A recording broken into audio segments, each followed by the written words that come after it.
I was in the middle of a video conference with several shareholders when my old school group chat, which had been silent for a decade, suddenly erupted with notifications. "Megan, did you see Felicity's post? She's getting married today. Are you really not coming?"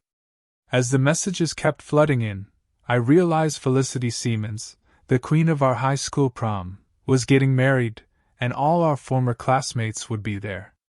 I tried to keep my professional composure, replying, "Sorry, I'm busy with work right now." But the replies came back quick and cutting.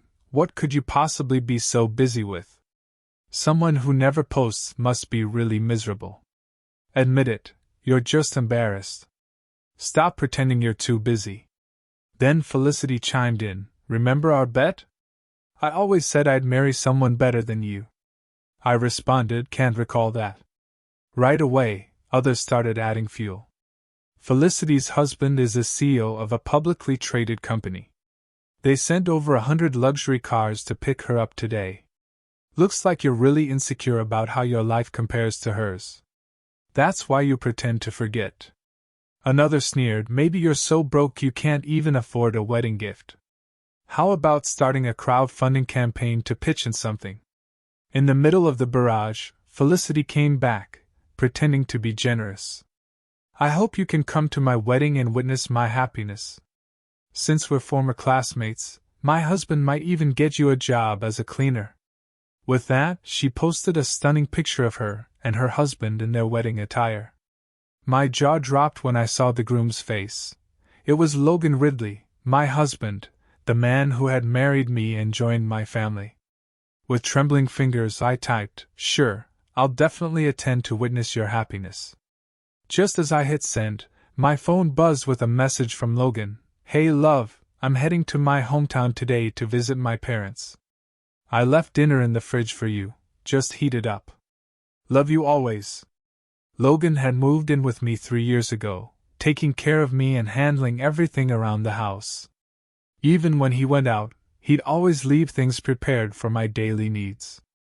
His considerate gestures had once moved me, but now they seemed absurd. I abruptly ended the video conference, grabbed my car keys, and drove to the address Felicity had shared in the group chat. As I approached her house, I saw a huge red banner draped over the entrance, welcoming Mr. Ridley, president of the Grand Group, for the wedding. Beneath the banner stood Felicity, radiant in a couture white wedding gown, eagerly awaiting her groom. A crowd of former classmates surrounded her, full of excitement. "Felicity, you kept this a huge secret. We had no idea you'd marry the CEO of the Grand Group. Mr. Ridley is such a renowned businessman.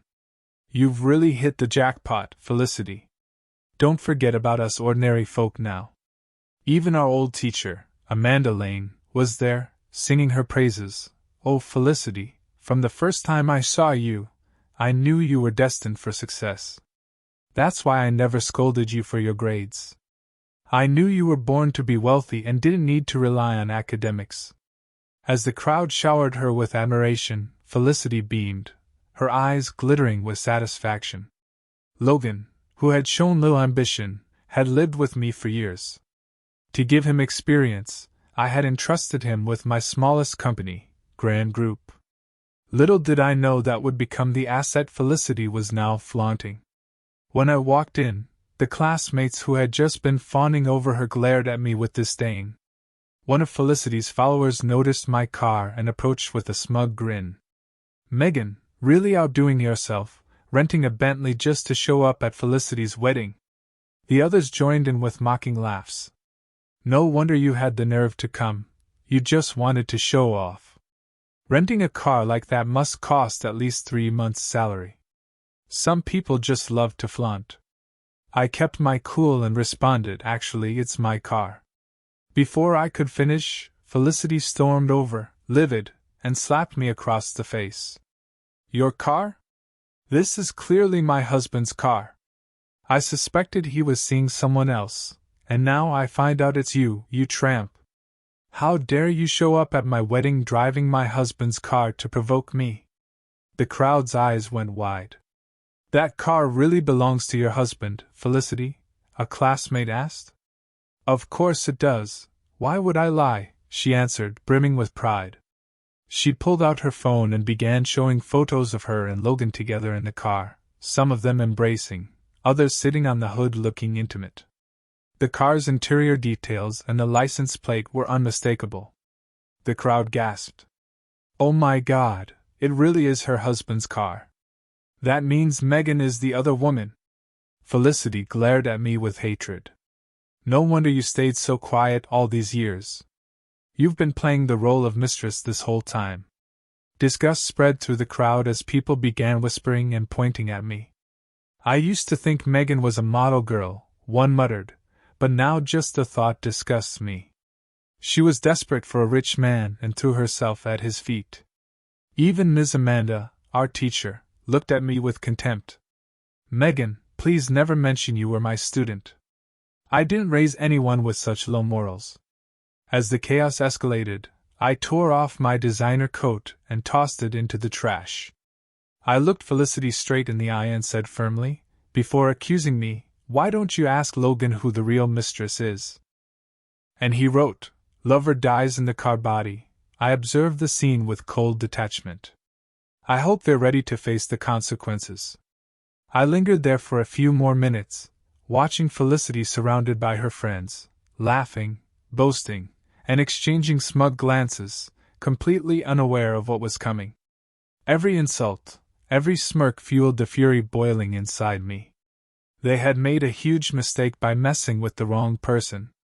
I took a deep breath, savoring the taste of revenge on the tip of my tongue. This time, I would relish every moment. When I returned to the wrecked car, I wasn't bothered by the shattered glass or the scratches on the body. In the trunk, besides the folder with documents, there were valuable items, auction paintings, and rare antiques.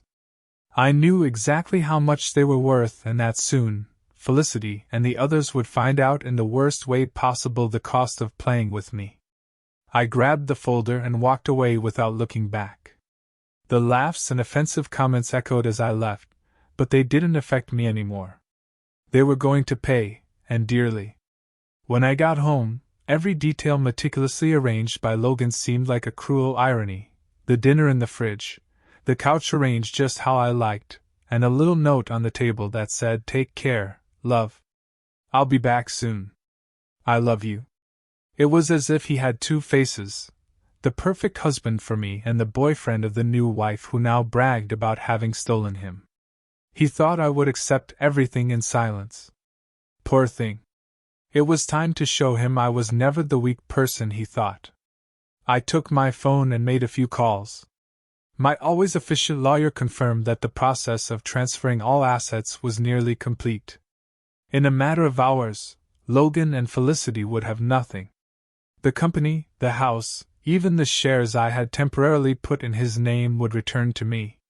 Satisfied with the progress, I sent a message to Logan, Be honest with your new wife. What will she think when she finds out you own nothing? Minutes later, he called. His voice sounded desperate. What have you done, Megan? You're crazy. Crazy? No, Logan. I'm just taking back what's mine. If Felicity thought she was marrying a rich CEO, she'd better brace herself for the truth. He tried to explain, beg, and eventually threaten, but it was too late. I hung up without hesitation. With each passing minute, my control over the situation grew stronger, and soon, both he and Felicity would face the disaster they had created. The next morning, I got up early and went to the office of the company Logan managed. I entered confidently, and within minutes, I made the announcement that would end his reign. As of today, all operations are back under my control. Logan Ridley is officially removed from any position in Allbrand Group. The employees were stunned. There were whispers and surprised glances, but no one dared to question me. They knew who I was, and more importantly, they knew my power was real. Before I left, I sent a statement to the local press, announcing that Logan and Felicity no longer had any connection to the company. Now, on top of being ruined, they would lose their credibility. That afternoon, while I organized a few more details, I received an unexpected call from an old friend who had attended the wedding. "Megan, you won't believe it. Felicity's losing it. She just found out Logan has nothing, and she's throwing all his things into the street." I smiled to myself, satisfied. It was exactly what I had expected. Felicity, the woman who thought she'd gotten everything, now realized her marriage was a lie. I decided to go there and witness the spectacle. When I arrived at their house, the scene was even better than I imagined. Felicity was in the middle of the sidewalk, screaming and hurling suitcases at Logan as he desperately tried to explain himself, uselessly. "You lied to me," she shouted, tears of fury streaming down her face. "I can explain, Felicity. It was all a misunderstanding," Logan pleaded, but there was no turning back. Neighbors watched the scene, some recording on their phones.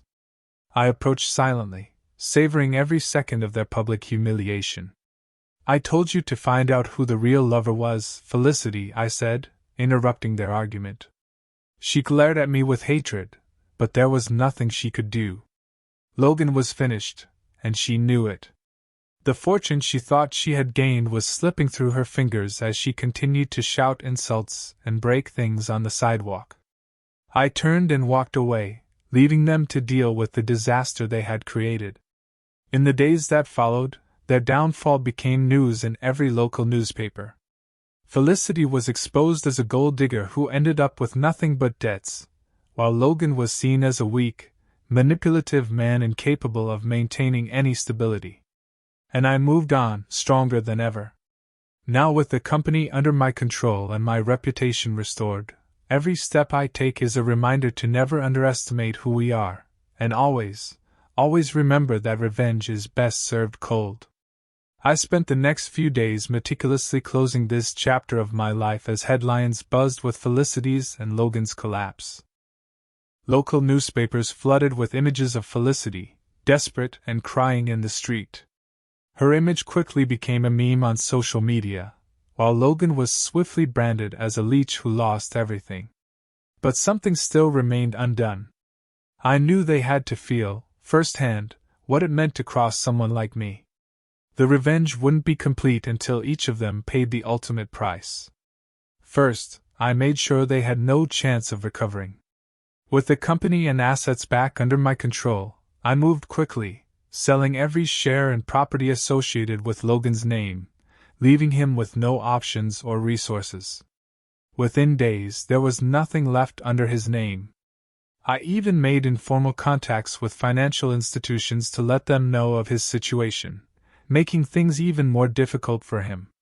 Designer dresses, car rentals, extravagant parties, all aimed at giving her and Logan a life of luxury he'd never known before. Then, I started moving pieces anonymously. I leaked to the media details about their ridiculous expenses and growing debts. Newspapers and blogs were quick to run the story. "Prom Queen Felicity marries a fake CEO, now drowning in debt." The scandal erupted. All her former friends, once so quick to laugh and applaud, began to distance themselves, deleting photos and posts where they'd appeared together at the wedding. The public humiliation was merciless, and Felicity was left to face it alone. Meanwhile, Logan, with nowhere else to go, tried contacting me multiple times. I'd blocked every attempt and made it clear he was no longer welcome in my life. He ended up moving back in with his parents, utterly defeated. Felicity threw him out, leaving him with nothing, and the last I heard, he was working a temporary job far from everything he once tried to build. But I still wasn't finished. Felicity needed one final lesson. I organized a private auction and bought her wedding dress, which she had pawned to cover some of her debts, for a fraction of its original price. When the dress arrived, I took a photo of it, neatly folded, and sent her one final message. "Your fairy tale is now part of my collection. I hope it was worth it." They say revenge is sweet, but the satisfaction I felt was so much deeper. I had regained everything and more. The company was thriving under my leadership once again, and the peace I felt was priceless. But the best part was knowing they would never forget what they had done. Every time Felicity or Logan looked back on what they once had and lost, they would also remember that they had crossed the wrong person.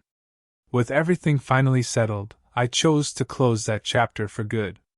I sold the house where Logan had lived with me and bought a new, modern apartment downtown, spacious and completely mine. The past had no place in my new life. Now, every step I take is with the certainty that I'll never allow anyone to underestimate me again. Logan and Felicity are just memories from a time long gone, a lesson that will never be forgotten. And as I move forward, with the company thriving and my life balanced, one thing is certain: if they ever try to rise again, they'll always remain in the shadow of my victory. Today, my life is completely different, and every step I've taken to get here has been a reminder that sometimes losing is just the first step toward achieving a true victory. The past, with all its betrayals and humiliations, now feels distant, like a storm that's passed and left only clear skies. I no longer look back in anger but with satisfaction.